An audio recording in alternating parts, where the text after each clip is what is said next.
General Colin Powell is regarded as one of the foremost national security figures in the United States over the last 3 decades, rising to the high office of Secretary of State, becoming the first black person to hold the position that made him the highest-ranking black American to serve in the executive. That is, until the historic election of former President Barack Obama in 2008. A statement from the Powell family confirming his passing this Monday morning due to COVID-19 complications despite being fully vaccinated. Quote, "We have lost a remarkable and loving husband, father, grandfather, and a great American." A view echoed by the leadership at the Pentagon. The world lost one of the greatest leaders that we have ever witnessed.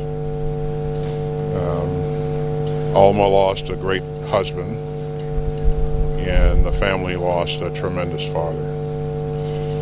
And I lost a tremendous personal friend and mentor.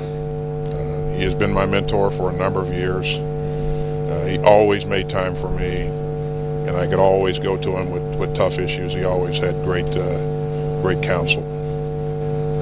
We will certainly miss him.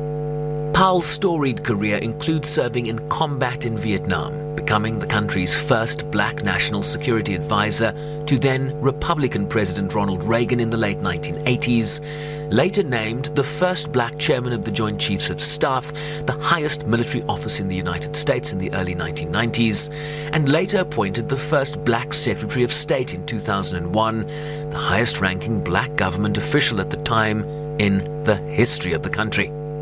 It is a great honor for me to submit the name to the United States Senate of Colin L. Powell as Secretary of State. A statement from former President Bush says he and former First Lady Laura are deeply saddened by his death, calling him a great public servant who earned the Presidential Medal of Freedom twice, someone highly respected at home and abroad. Secretary Powell was beloved here at the State Department at C Street and at our embassies and consulates around the world. He came to the State Department after a long and extraordinary career in the U.S. Armed Forces.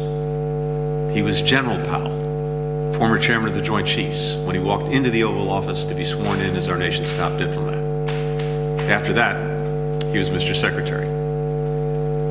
He gave the State Department the very best of his leadership, his experience, his patriotism. He gave us his decency, and the State Department loved him for it.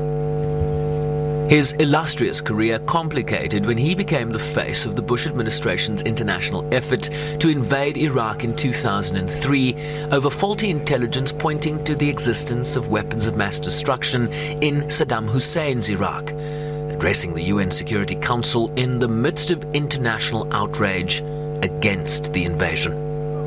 What you will see is an accumulation of facts and disturbing patterns of behavior. The facts in Iraq's behavior demonstrate that Saddam Hussein and his regime have made no effort to disarm as required by the international community. He also broke ranks with the Republican Party in 2008 when he endorsed and later voted for Barack Obama in the presidential election, and again when he endorsed Democrat Joe Biden over Donald Trump in 2020.